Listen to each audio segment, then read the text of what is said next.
এটা ল'ৰাক ক'লোঁ মই, বাবু তই মোৰ মাথাত মোৰ হাত থৈ পেলাই কচোন আমাৰ মনো আছে নে নাই। সি মুখেদি ক'ব পৰা নাই, এনেকৈ দিছে।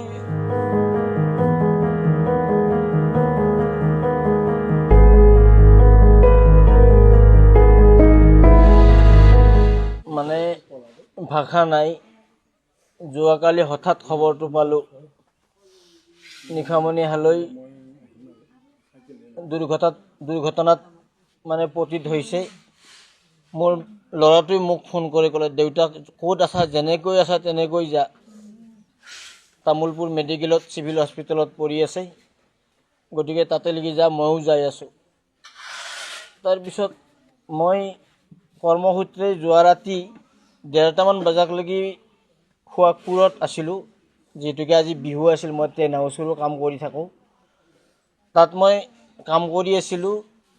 মই কাম শেষ নোহোৱাকৈ গুচি আহিলোঁ। আহি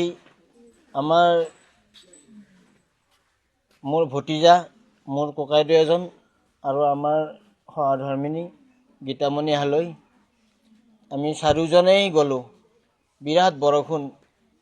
তাতে মোক কৈছিলেই বোলে একো হোৱা নাই, ছোৱালীটো ভালে আছে, মাত্ৰ চিৰিয়াছ হ'লে আপোনালোকক জনাম বুলি কৈছিল। মই গ'লোঁ, যাই কথা পাতিব বিচাৰিলোঁ, মোক কথা পাতিব দিয়া নাছিল। তাৰপিছত এটা ল'ৰাক ক'লোঁ মই, বাবু তই মোৰ মাথাত মোৰ হাত থৈ পেলাই কচোন আমাৰ মনো আছে নে নাই। সি মুখেদি ক'ব